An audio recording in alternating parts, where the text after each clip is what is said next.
Welcome to the Geeks and Greeks podcast, where we bring you the latest and greatest in the world of sports. We couldn't be more thrilled to kick off this exciting journey with all of you. In this podcast, we'll dive into everything from game recaps to news and hot takes. Whether you're a diehard fan or just someone looking to stay in the loop, there's something here for everyone. So grab your favorite team's jersey, settle in with some snacks, and let's get ready for an adrenaline-packed ride through the world of sports.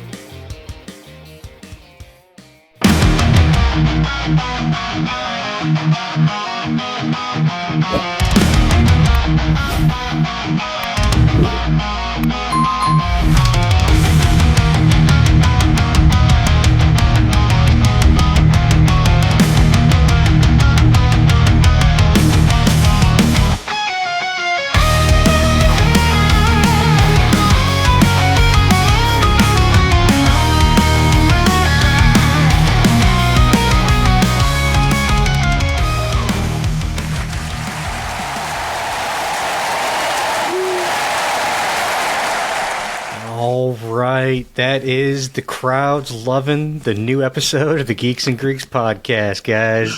Oh, it's good to be back for a new episode. How big's that crowd getting there, Adam? That crowd has now surpassed 2,900 people, guys. Wow. We are closing in on almost 3,000 subscribers now. That's I gotta say, that's the most people I've ever talked to at one time. Yeah, you know what? Me too. And, I want to thank everyone for joining us. It's really, it's pretty cool to have that many people to talk to on a weekly basis. It's kind of cool. Right. Yeah. So, thank you guys, and don't forget to keep pushing that out there and keep telling your friends about it, and keep hitting that like and subscribe. Don't forget to leave a comment. It helps with every little bit helps. Yep. So, shameless plug, shameless plug, shameless plug. Always shameless plugging all the time. Whether your friends or coworkers like it or not. ABSB, always be shameless plugging. Well, on Never that note, let's move along to the NBA Game of the Week. The new talent. All right. Pistons Knicks, man. This was actually a really good series in the first round. This was the best first round series in the East, to be honest with you. Yeah. Like, the game we watched was such a heartbreaker. Yeah, it really was. And it was a heartbreaker for the city, I felt like, too. Like, you could tell Detroit wanted this so bad, because Detroit's one of those cities where they really love basketball, and they've had just such a crap time for so long. Because the team hasn't been good for 20 years at this point. Right. I think at the beginning of the game, they said they haven't won a home game in the playoffs in 17 years. Yeah. And then they didn't win this one. And it was and then it was a buzzer beater, too. Well, not a buzzer beater, but damn close to a buzzer beater at the end. It was such a big letdown. I didn't really have a horse in the race, but like by the end of the game, I really wanted the Pistons to pull it out. And I did too, and like especially at home, like they had that crowd wanted. Like I said, this crowd was so hungry for a home win, because New York took both earlier in the series as well. And like, I got to give this team credit, man, because last year they were one of the worst teams in the league. Last season they set the record for the most consecutive losses in a season at 27. Wow. And this year they came back and they're the 6th seed in the playoffs. Like, they're pushing the Knicks to a 6-game series, almost to a 7th game. Like, they had such a huge turnaround in such a short amount of time. And I mean, this team, if things go right, this team is poised to be good for a while, because they're so young. I mean, I like this team a lot, and it's always fun when Detroit is good, because that city is such a basketball city. And it's so much fun. You know, it's kind of ironic that it seems like all the teams in Detroit have had this amazing turnaround from being bottom of the barrel to, like, serious contender for the championship. Right? I mean, no team has been bad in Detroit more than the Lions, though. Like, the Lions have been bad for 50 years, whereas at least the Tigers had success in, like, the 80s, and then, like, the early and, like, mid-2000s, and the Pistons were good in the 2000s as well, and the 80s along with the Tigers. So it's like, it feels like when the Tigers are good, the Pistons are also good. The Lions were just always trash. But like now somehow the Tigers and the Pistons and the Lions are all good at the same time. It's the revitalization of Detroit. Yeah. Now if the city could somehow just turn itself around too and like revitalize itself at the same time. Unlikely. Get a little bit of life back. Yeah, I don't see that happening, but we'll see. I don't know, man. But yeah, like, I mean, this game, and it's so weird because this game started off so bad for Detroit. Like, New York came out just on fire. Like, Jalen Brunson came out and just absolutely ravaged Detroit. Like, Jalen Brunson came out and just put New York on his back and just said, I'm here and this is my game. And like, I think he went like 8 for 11 on his first shots and completely set the tone for New York when this game first started. Yeah. And Cade Cunningham, who's Detroit's, main star, had the exact opposite. Came out cold as shit and couldn't hit a shot and couldn't do anything. And it's like, dude, you got to be better when you're facing elimination. Like, you've got to play better than this. And, like, I know, we're fat armchair players. We're fat armchair guys saying this stuff, but it's like, it's one of those things where you do. Like, and he knows this, and obviously they know this, and he's got to play better. And he did play better as the game went on. Yeah. But it's like, I was shocked at just how well Brunson played. Well, Brunson was the guy who got that 3-point shot at the end that got them the win, right? Yeah. Yep. Yeah, he ended the game too. But I mean, I think it was interesting, a common phrase in football is a tale of two halves. I don't know if it is in basketball too. And this was kind of a tale of two halves, but it wasn't two halves. It was the first quarter, Detroit was terrible, and New York went up. And then the second quarter, Detroit came back, and they actually were winning by the end of it with an actual buzzer beater at the end of the second quarter that put them up by 1. And then in the third quarter, New York came back and kicked their ass. And then in the fourth quarter, Detroit almost came up and won it. And the only reason they lost was because Brunson hit that three-pointer with like 4 seconds to go in the game or something. And then they fumbled a pass to try to get the ball over to the net, which was awful. It was like, that's how you're going to go out, guys. Yeah, I mean, it's weird. Like, the entire fourth quarter, even though Detroit was making that full comeback, I don't know, I just felt like the momentum was gone in the entire fourth quarter because the way the third ended and the way that the third quarter ended when Hart had that putback dunk in the third quarter. I'm just like, I feel like that dunk just was the dagger in the heart that killed Detroit's momentum for the entire fourth quarter. I don't know. I just felt like their heart was snatched at that point. Yeah, it did seem like all the air was let out of the balloon at that point. Yeah, but I mean, I'll give them credit. They really did fight back, and especially in those last 4 minutes when they came back from that 5-point deficit. And like, Asar Thompson played his amazing defense on Brunson as he could. Yeah, and watching his brother Amen play in Houston, it's like these dudes play such with physicality and defense. If they could just get a jump shot, these dudes would be unstoppable. Yeah. I don't know. I had a good laugh the entire game when the announcer just kept going on about middle names of the players. Yeah, that was great. Ian Eagle is just talking about middle names nonstop. He's like, it's my specialty. Yeah. He's like, their middle name is Excellent. And he's like, wait, what? Which, like, seriously, why would you name your kid just a combination of letters? Just name your kid Excellence. Like, there's nothing wrong with making his middle name Excellence. All right. I don't know. I think it's also funny, kind of interesting that the color commentator for this was Grant Hill, who used to play for the Pistons. Yes. Oh, nice. He was their first round pick back in, I think, like 95 is when he was drafted back there. And so it was just kind of interesting to have him on commentary calling this game back where he used to play and everything. And it's just kind of cool that we're seeing more commentators be former players like this and having them call games. And it leads. It's always cool to have some of the players do commentary, especially when guys that played at this level and were stars too. Because we've had Grant Hill, we've had Reggie Miller play. Like on some of the games on TNT, we've had Richard Jefferson, who was a player and played on some NBA Finals teams and was a starter.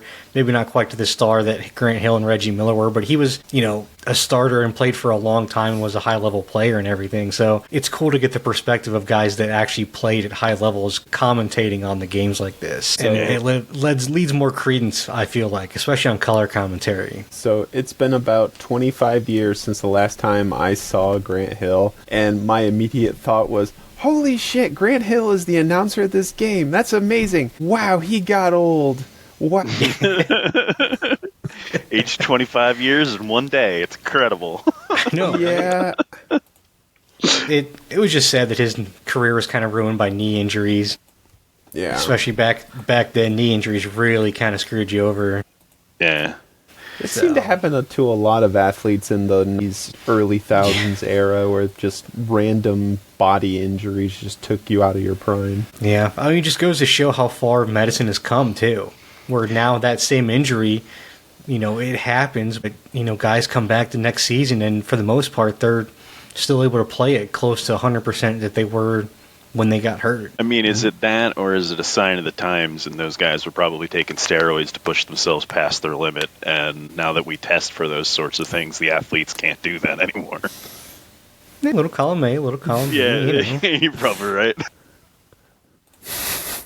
A little bit of both. It's like, because you mentioned this time frame, and I was like, a lot of pro wrestlers used to get real injured back then, too, because they were all on steroids the whole damn time. Wasn't that a big problem with baseball back then, too, with steroids all the time? It was a big problem with steroids. It's probably steroids. Did the NFL test for steroids back then? I don't think they did. I don't know. Wasn't that like Lawrence Taylor days? That guy was definitely on steroids. I don't think Taylor was playing in the 90s, but maybe. I don't know. I think he was out because of cocaine, though, not steroids. I mean, that's fair. Yeah, there's definitely a lot of cocaine on that guy. So, Adam, who do you have us watching next week? Actually, it's going to be tomorrow's game. It's going to be Game 2, Timberwolves Warriors, tomorrow night. This will be our third Timberwolves game by my count, right? Yes. This is probably be one of the better series too, more evenly matched team. This one will be interesting because I don't know Steph Curry's hurt, so they're not sure if he's going to be playing tomorrow night's game or not. So now I'd like to watch the Pacers game. The problem is it's the Pacers game, so we have to wait like 3 or 4 days for it. So because the Pacers have taken the first 2 in Cleveland. Okay. So Denver took the first game in OKC, which was the first upset. That was crazy. I can't believe Denver got that first game. That was nuts. I watched the game 7 between Denver and the Clippers, and man, that was such a bad game. LA got blown up by like 30 in that game 7. It was nuts. So same with Houston in their game 7. Houston got blown out. I was kind of surprised they lost by so much. Yeah, I saw that one on memes. I didn't even watch the game, but there were a bunch of memes going around about it. Yeah, it sucks, but at the same time, Houston's a super young core in that team. A lot of guys are still really young, so it's like, you know what? They're on the right path. They keep developing, things going in the right direction. They've got time. They'll be back.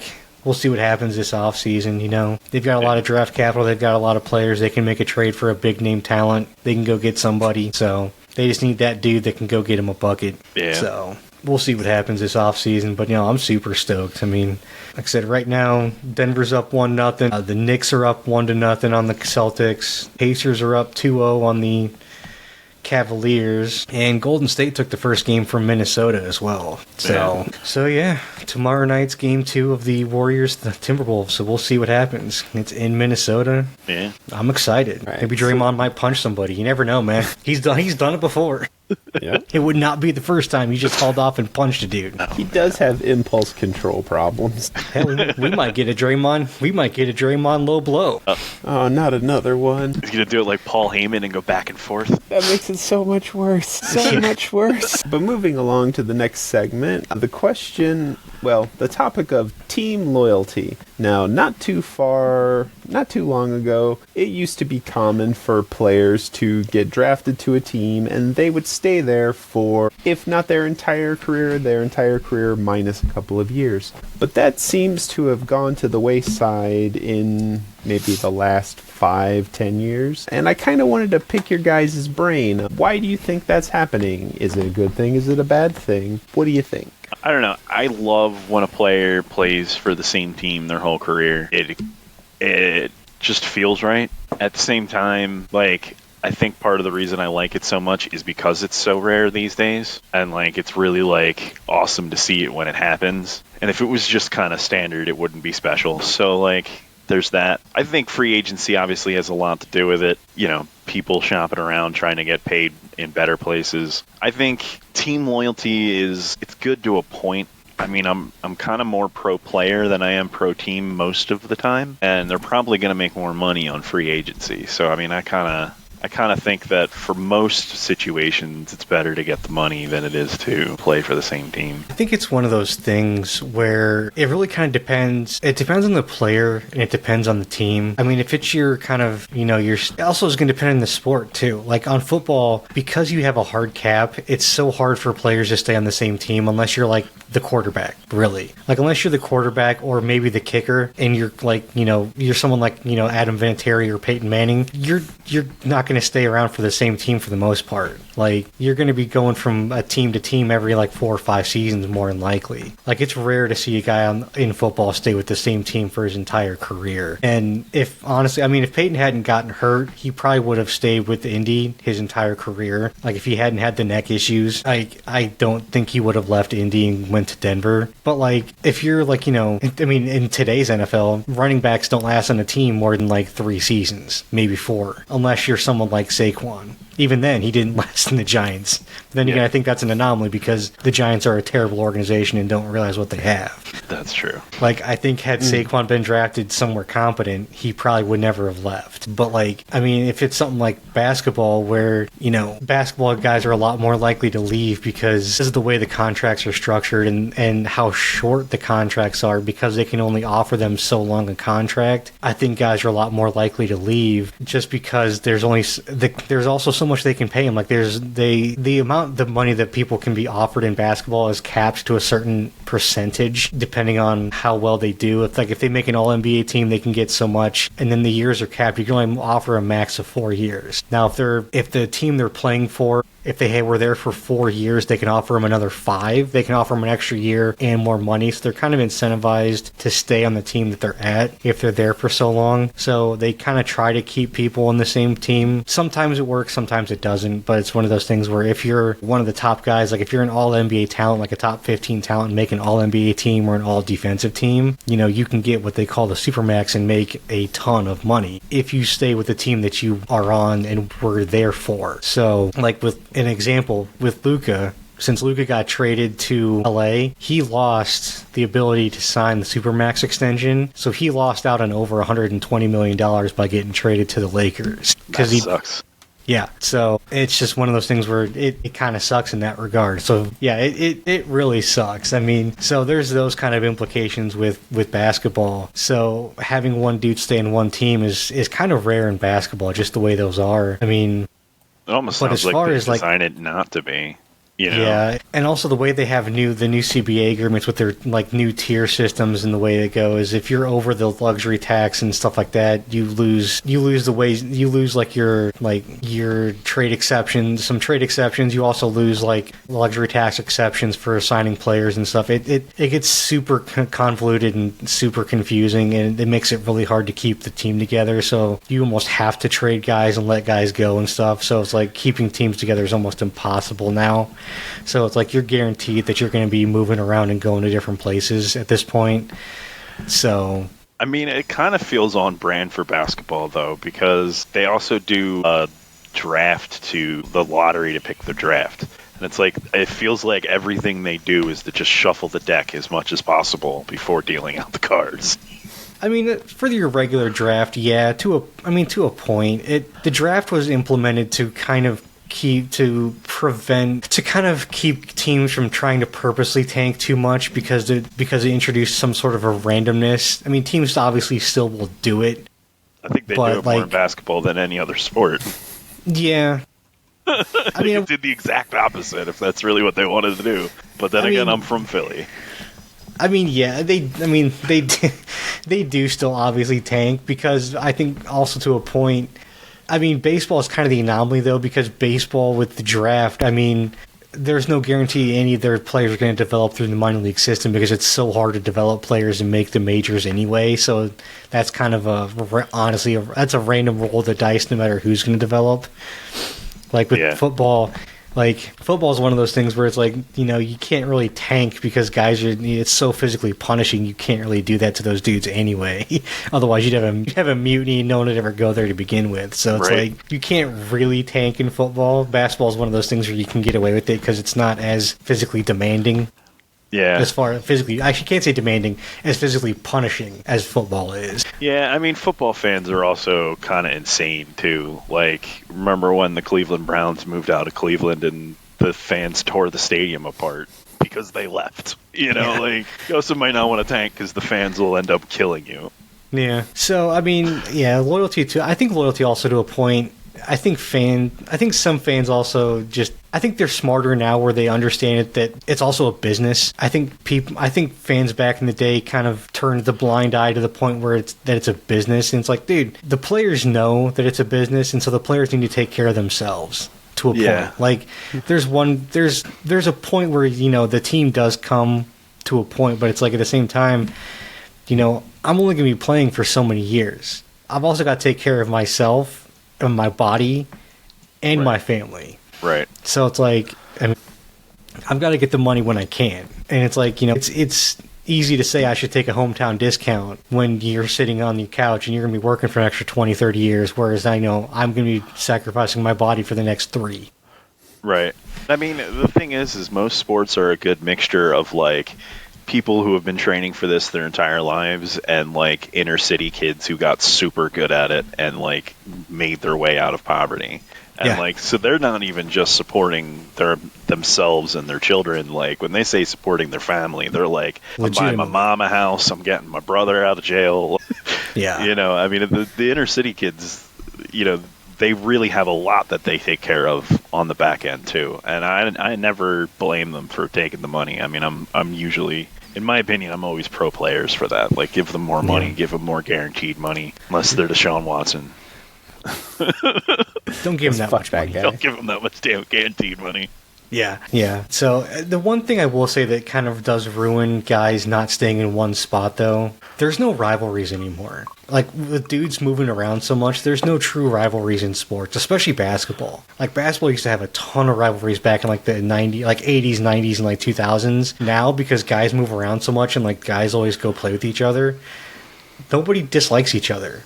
Dudes used to hate each other in the NBA. Like, nobody used to want to go team up and play with each other. Dudes used to want to go beat each other, and that was their motivation to get better. Like, now everyone wants to team up and go play with each other. It's rare to have guys be like, no, I want to go beat him. I don't want to go play with him. Right. I want to use that motivation to go beat his ass in the next time I play him. Right, prove I'm the best one. We don't have that anymore. Like, we still have that in football, but it's not quite the same. Yeah, I mean, in football, it changes a lot because I think it's more of quarterback rivalries, really, than anything else. Because they don't, it's just this quarterback versus this quarterback, even though this quarterback is, like, bottom 5 tier and this, like, is a top 5 quarterback. I'm like, I don't care that this is, like, you know, Jalen Hurts versus, you know, Bryce Young. That's not a hyped up quarterback duel. No.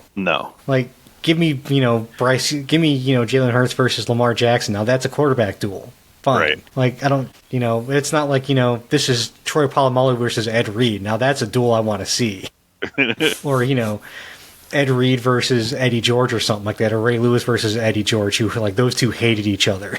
Yeah. And they, like, sought each other out when they played. Like, they only hype up the quarterbacks now, so it's like, it's not as much fun as it used to be. Yeah, I mean, that's fair. It just made me think of, if you had transplanted 80s and 90s players into today, you'd have, like, Larry Bird and Michael Jordan playing with each other and just destroying the NBA. Right? A few cheat codes unlocked. Yeah. NBA broken. Yeah. And it's like, no, those dudes, like, didn't like each other. Like, just legitimately didn't like each other, and they didn't want to play with each other. And they've even said that. And they're like, no, we didn't. I had never had any thought of ever trying to go play with, like, Jordan, like, or Barkley when he kept losing in the finals and stuff. And he's like, I didn't want to go play with him. I've used that as motivation to get better and go beat him. Yeah. But it's like, yeah. I mean, it's just that's what made things better and more fun, I think. And it's like, dudes didn't want to team up and go play with each other. And I think it also spread the talent out more, too. So what about a proposed rule change for you? If you draft the player, their total doesn't count towards your salary cap. Ooh. So you can pay a player that you drafted essentially an unlimited amount of money, obviously within certain limitations. And that way you can pay them more than another team could pay that player because they have to worry about their salary cap. That's interesting. It'd definitely be interesting. The problem is then dudes would probably still want to go team up with each other, and then you could just get a bunch of dudes that come in Yeah. And then because if you get like somebody like LeBron and then his salary doesn't count against the cap, then you just get guys coming to play with LeBron, and then now you stack the team. I mean, that's fair. Then you just basically get the 2016, then you just get the 2016-17 Warriors where like where they just run the league. You had 4 Hall of Famers on one team. Yeah. So that moves us along to the next topic, the NFL rivalry jerseys. Now, Nike and the NFL are announcing special rivalry uniforms and fan merch. Of course, they gotta make the money. Of course. Each team will have a unique design reflective of the team's community. Each team will wear the rivalry jersey during a single home game against a division rival. The rivalry jerseys will remain in the team's jersey lineup for the next 3 years. Next year, they're doing the AFC East, which is the Bills, Dolphins, Patriots, and Jets, and the NFC West, which is the Cardinals, Rams, 49ers, and Seahawks. I kind of want to get your guys' opinion. Do you think this is going to be a net positive for the game, or do you think it's just another gimmick that will be forgotten very quickly? I think my biggest problem with it, and makes me lean towards gimmick, is the fact that they're calling them rivalry jerseys. It's like the jersey's supposed to like symbolize something of the city. Why not call it like your hometown pride jersey? Like that's something that might stick out for a while. But like if it's a rivalry jersey, like my brain goes to, all right, Eagles Cowboys. But like then we're supposed to make something in the city, and it's like, well, like what does that have to do with Eagles Cowboys rivalry? Like nothing. Mm-hmm. You know, there's nothing in the city that would make sense to that. Or you can do this, since this is, you know, Nike brand, because Nike does the jerseys for everybody now, basically. Do what Nike does for baseball and basketball. Call them the City Edition jerseys. Yeah, exactly. It's what they call them in basketball and baseball. They're called the City Edition jerseys, and they're reflective of the city. Right. I guess the idea is to push it to play at home against your conference rival.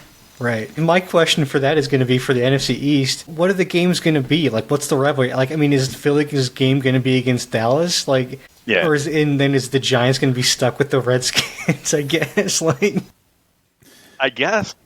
Like, I'm not even sure, because it's just like, it's one of those things where it's like only the home team gets to wear the jersey. So it's like, so when Dallas goes to Philly, Philly wears the jersey, and then when Philly comes to Dallas, Dallas wears it, I guess? Yep. That's how it works. I mean, Philly already... Like, I don't see really Dallas having a true rivalry with the Giants. I mean, we used to have one with Washington, but they've sucked for so long. Does it really count anymore? Right. Like, anymore, the true rivalries with Philly at this point. Yeah. So it's like, I don't know. I mean, but yeah, just call these the City Edition jerseys and be done with it. That's what they are. They're the City Edition jerseys, and they're reflective of the city. And I mean, as far as like the actual city itself, I guess with Boston would be reflective of like New England. I don't know, what's it going to be, white for clam chowder? Like, I'm not sure what else there'd be for Boston. I mean, you've already got a red, white, and blue motif for the Patriots and like Patriot Hat and all that kind of stuff. I mean, I don't know. See, I was thinking for the Eagles jerseys, you'd have Boathouse Row, because when I think of Philly, I think of Boathouse Row. Yeah. Yep, totally. I think it frustrates me with that they're calling it the rivalries. Plus, I also feel like this is already accomplished in the game, because like the Eagles have their blackout games where they wear their black uniforms and then everybody in the crowd wears black, and it's 9 times out of 10 it's when we're playing the Giants at home or we're playing the Cowboys at home, and like the season's on the line, and you know, of course they have to announce them before the season or whenever they have to announce them, but like, you know, the blackout game's coming and everybody shows up in all black, and it's fantastic. And it's you've got the color rush games, right? So it's like you've already got like 2 or 3 alternate jerseys. Now you're going to add another one, and you're calling it rivalry, but like not giving them the ability to theme it on rivalry. Like, I'd be fine if they were like, this is your rivalry jersey, pick the team that is your rivals and wear it against them and design the jersey to do that.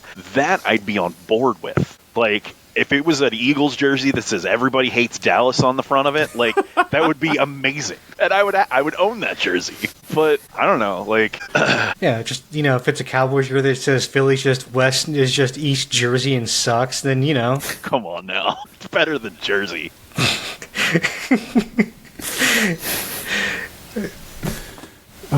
Yeah, I just feel like they did it wrong.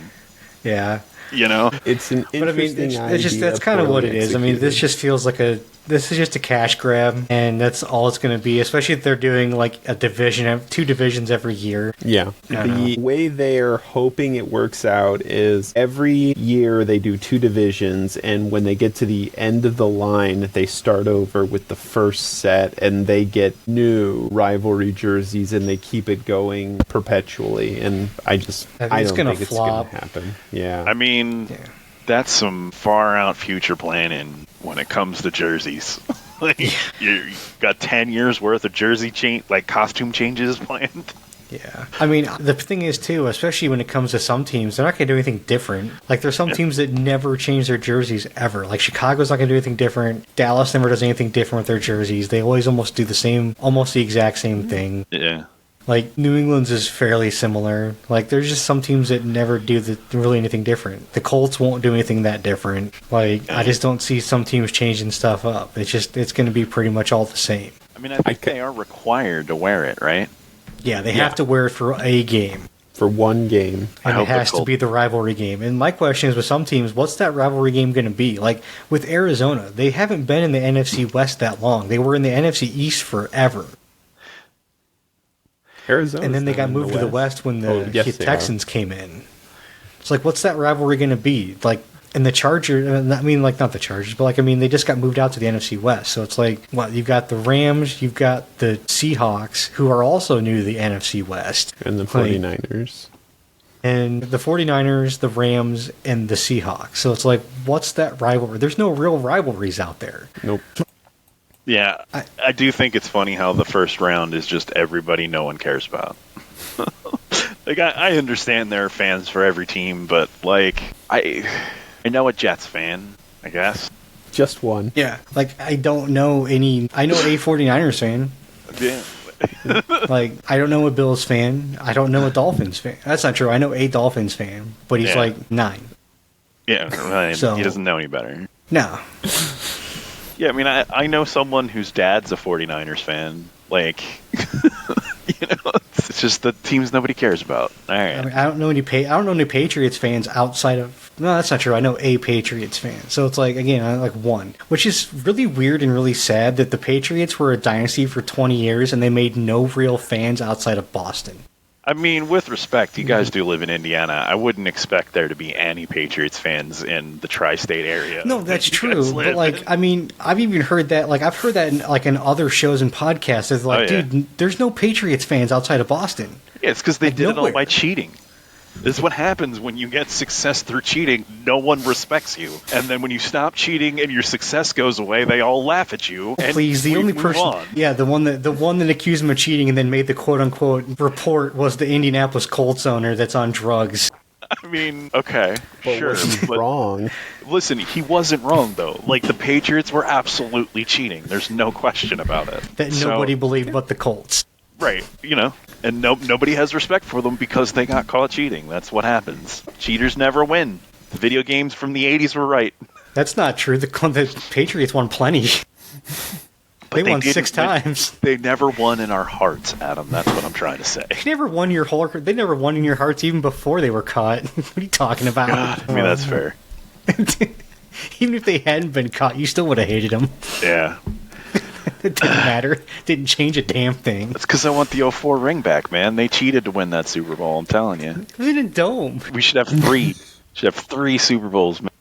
It was in a dome. Shut up. The only one that might have something to say about it would be the 02 Raider. So, moving along to the Geeks and Greeks news. Just a quick update for the NBA playoffs. In the West, we have the Nuggets lead the Thunder 1-0. Game 2 starts in about an hour. Golden State leads the Timberwolves 1-0. Their Game 2 is tomorrow. Tune in next time to find out what we thought about it. Yeah. In the East, the Pacers lead the Cavaliers. Game 3 is on Friday, and the Knicks versus the Celtics. Knicks lead the Celtics 1-0, and in Game 2, the Celtics are winning over the Knicks 84-70 with about 7 minutes left in the game. We don't talk about hockey that much, but they're also in their playoffs. Oh, are they? That's interesting. Yeah, they mirror the NBA hilariously close. I didn't realize any sport played that close together. In the West for hockey, Jets and the Suns are they play Game 1 in about an hour. The Oilers lead the Golden Knights 1-0. Game 2 is tomorrow. In the East, Toronto Maple Leafs lead the Panthers 1-0.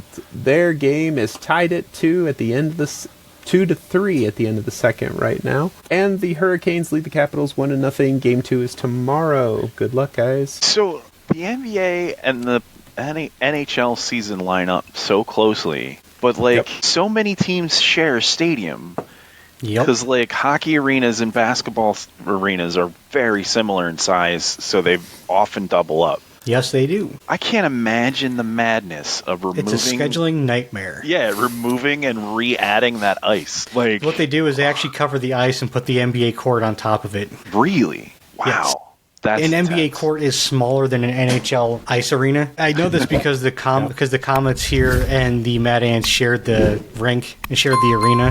Yeah. So what they would do is they would cover the ice and then they would put the court on top of it. So the court is smaller than the ice arena. So the boards would stay up. Is there a padding or are the boards direct? Okay. So basically, because the court is smaller, so the courtside seats and everything are in front of it. So you'd have the courtside seats and then other stuff behind it. Then you have the boards behind it. So you have a little bit of a distance between it. How do they keep it cold? It's just cold on the floor. It's cold down there. I mean, that's crazy to me. Yeah, it gets a little chilly down on the ice. Yeah. So, for those that don't know, I used to do the stats for the foreign Mad Ants in the G League before they moved down to Indianapolis. So I did that for 6 seasons. So I had courtside seats for all the home games. So yeah, it got kind of chilly down there. Wow. That's so we nuts. were. So yeah, it got a little chilly sometimes, but yeah, they'd basically put I don't know if there's mats or whatever, but they'd put stuff down over the ice, and then the court would go on top of that. Wow. So and then they do the same thing. There would be times where they'd have a Comets game or a Mad Ants game, then a Comets game, then sometimes an IPFW game on the same weekend. Holy cow. So, yeah, and then they have to change the court out. So even if they had an IPFW game, they change the court out between IPF and even the Mad Ants. You still have an indoor football league there? Nah, that folded years and years ago. Years and years ago. Fusion was the last time they tried doing that. I was there for the Fusions. That was the last time they tried that. Okay, that was 15 years ago. Okay, but so they moved down to Indy. Are they still called the Mad Ants? No, they just changed their name. They played this last season as the Indiana Mad Ants. They just updated it. They're going to be called the Noblesville Boom is what they're now going to be called.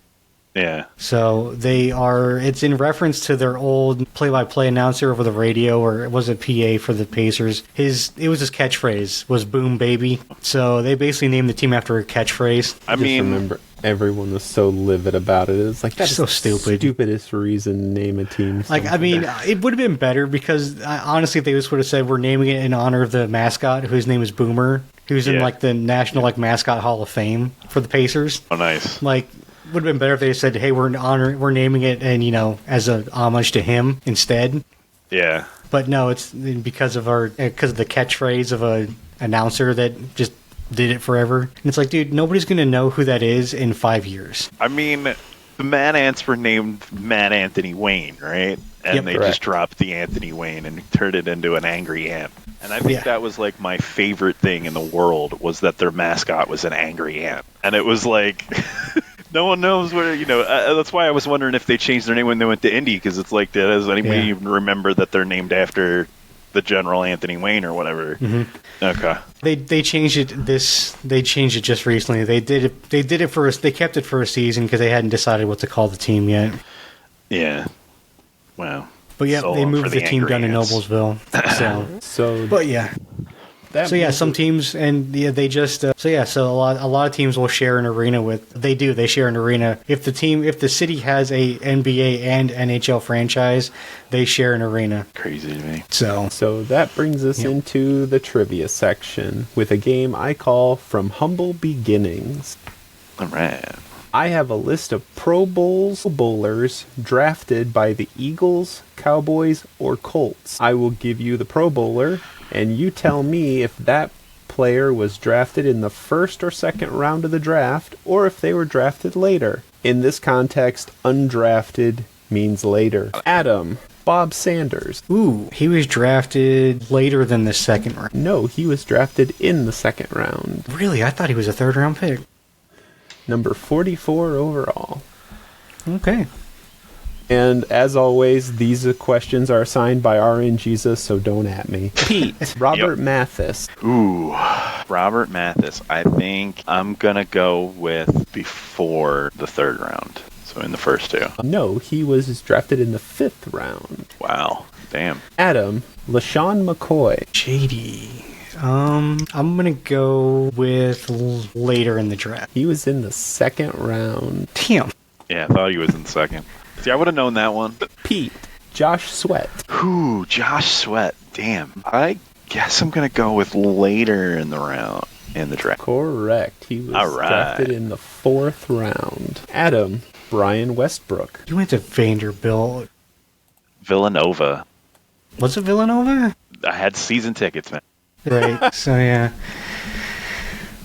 I mean, I knew it was a smaller football college. It wasn't...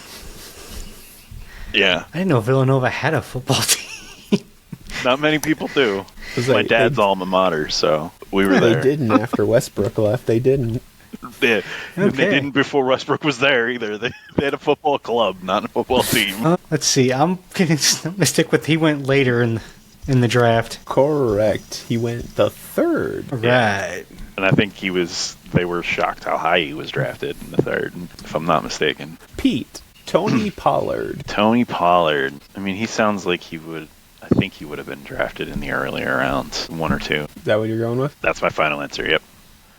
No, he was drafted in the fourth. Yeah, because they had Zeke at that point. That's fair. Adam, Dak Prescott. He was later. He was a fourth-round pick. Ooh, very good. He even nailed it. Pete, Marion Barber. Jesus. I couldn't tell you, which leads me to think it was a later round pick. Correct. He was. I think he was like a fourth or a fifth-round pick. Fourth round. Very good. There you go. Deshaun Jackson. Ooh, Deshaun, I don't want to score Jackson. He'll never live that down. Dude, you can't. You can't when you drop it on the 1 yard line. Twice. He did it twice. Yeah, he went to UCLA. I know he went to UCLA, didn't he? Pretty sure. Right. I think he was a third-round pick. I'm going to go later. Second. Damn it. Yeah, I thought he was a first-round pick, to be honest with you. Pete, Jason Witten. Jason Witten. Damn. So, he was drafted way before I was paying attention to drafts. So, I have no idea. I'm going to go with early. No, third. Yeah. Adam. Oh, man. Andre Gourode. Oh, okay. Andre Gourode. Yeah, I know who you're talking about. I'm glad, because I had no idea who this dude is. He's an offensive lineman. He's a guard. He's the dude that got his head stomped in by Albert Hainsworth. Oh, that's that guy? Yeah. Jeez. Okay. Yeah, he lost his helmet, and Hainsworth just decided to stomp his head in with his metal cleats. Yeah. Ooh. Yeah, I honestly have no idea. He was a pretty good lineman. I'm going to go with early. Correct. He was second round, number All right. 37 overall. I'm 37? Pete, Martellus Bennett. Martellus. Jesus. I'm going to go later round. Unfortunately, he was a second round draft pick. Or wow, maybe we drafted him in the second round. Adam, Michael Lewis. I have no idea who that is. He's a safety drafted in 2002 by the Eagles. Nope, never heard of him. I can't Michael Lewis. Heard of him either.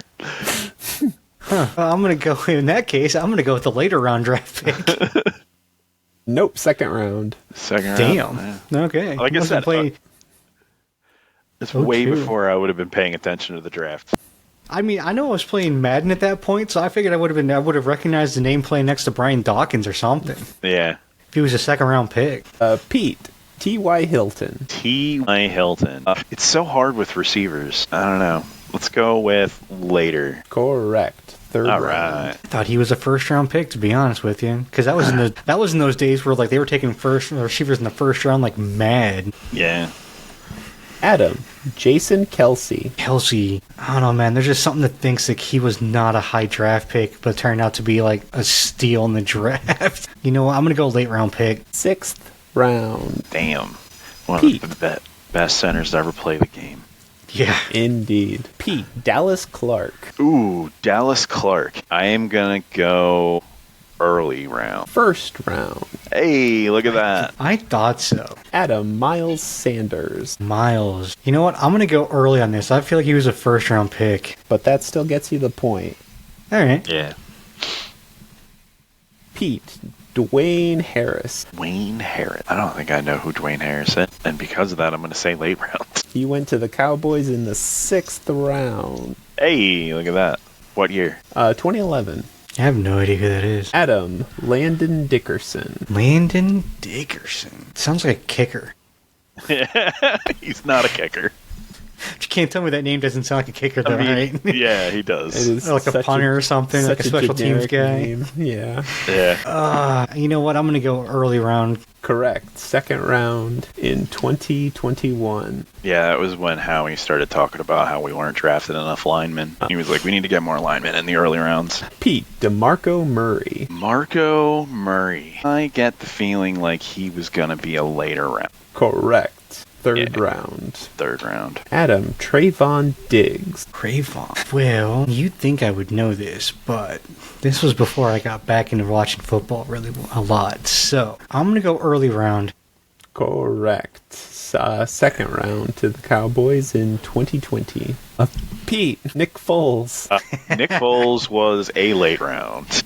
Correct. He was And third round. thank you, Orange Jesus, for that one. Adam, my butt hurts. Come on now. Zach Ertz. It's funny, like I feel like he could be a second or a third round pick. Like he feels like he's in that one of those two rounds. He's in that perfect tweener spot for this kind of trivia. Oh man.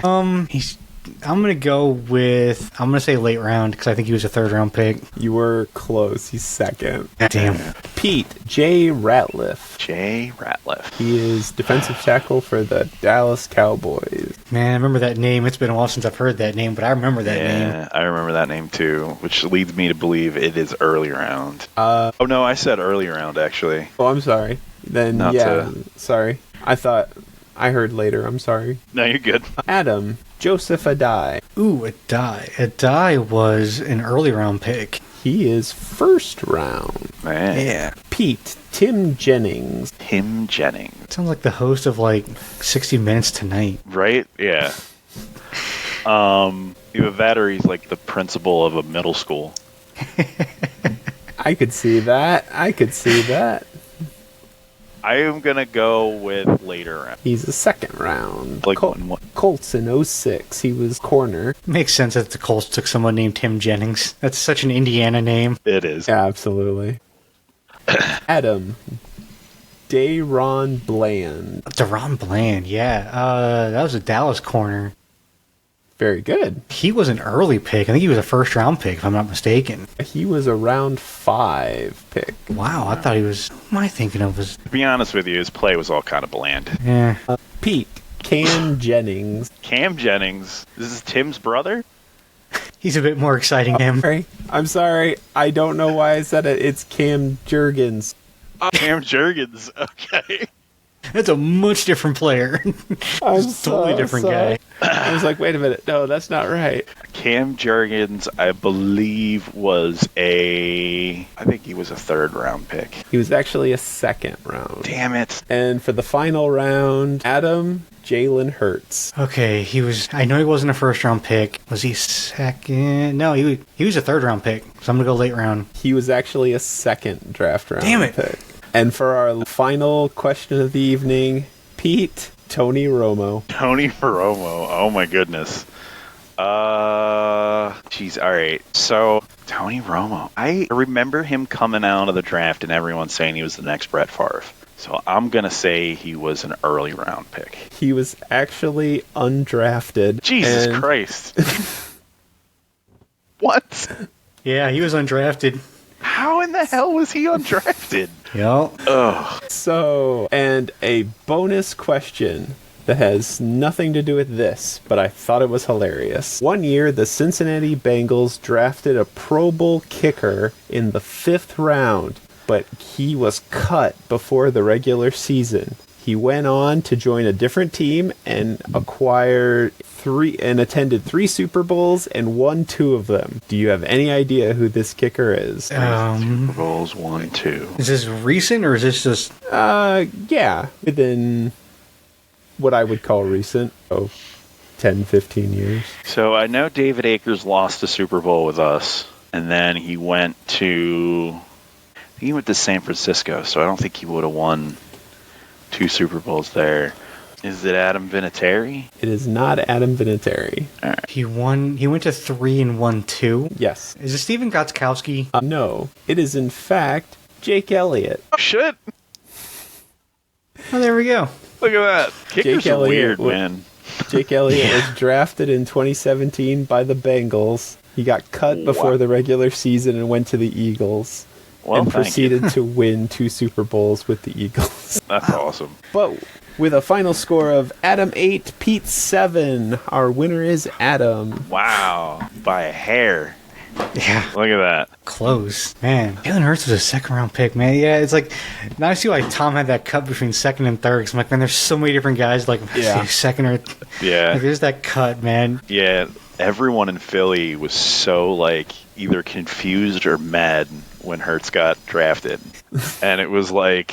That's right, because Wentz was still there, wasn't he? Yeah, and that and Howie came out and said, we want to be a quarterback factory. And it was like, what does that even mean? You want to train quarterbacks to go to other teams? Like, why do we want to do that?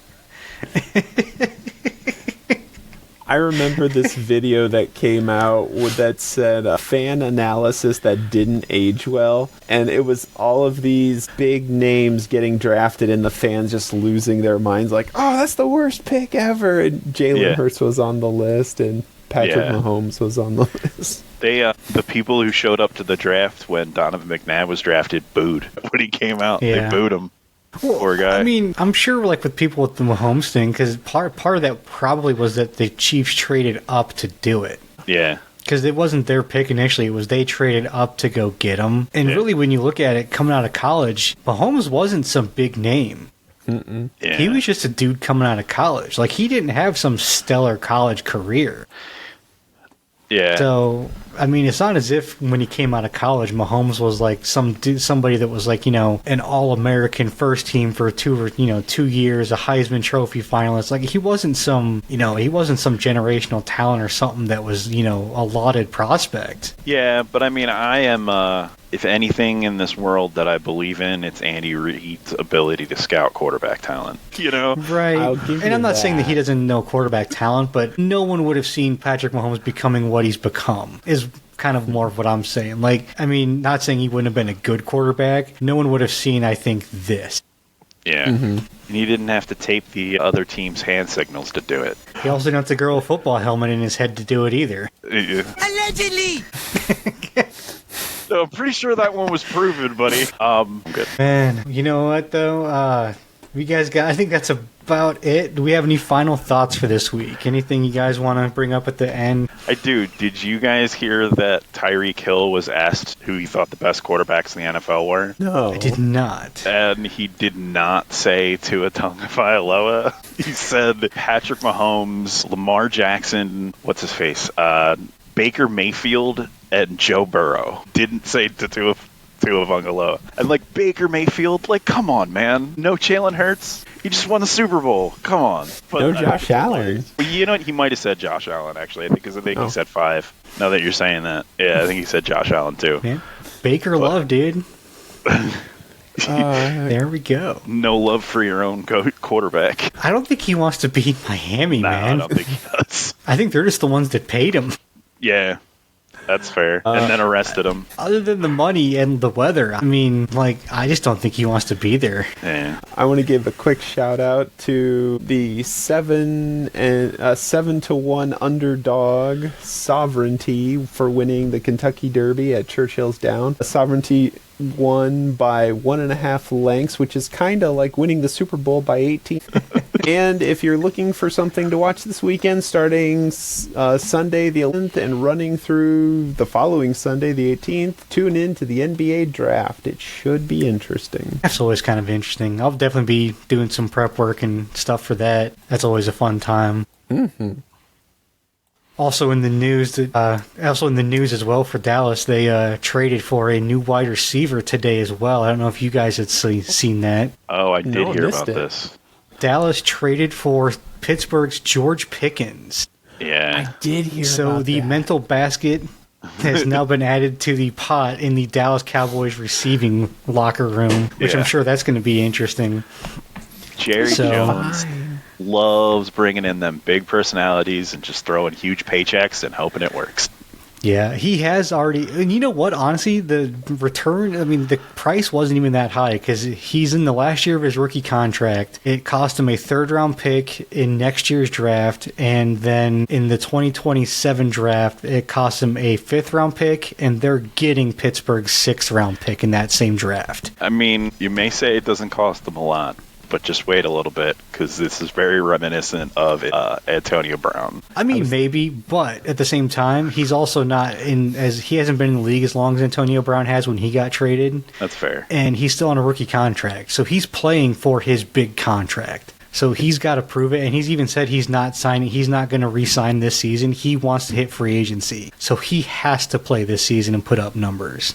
Because he's already come out and said he's not going to re-sign. He's going to go into free agency in this next offseason, which means that he's got to put up numbers and he's got to play. The stones on that guy. Shoot. Yeah. Which means, you know what? If that's the case and he wants to get paid, if this is a 1-year rental for 2 draft picks and he walks and we don't pay him, I'm cool with that.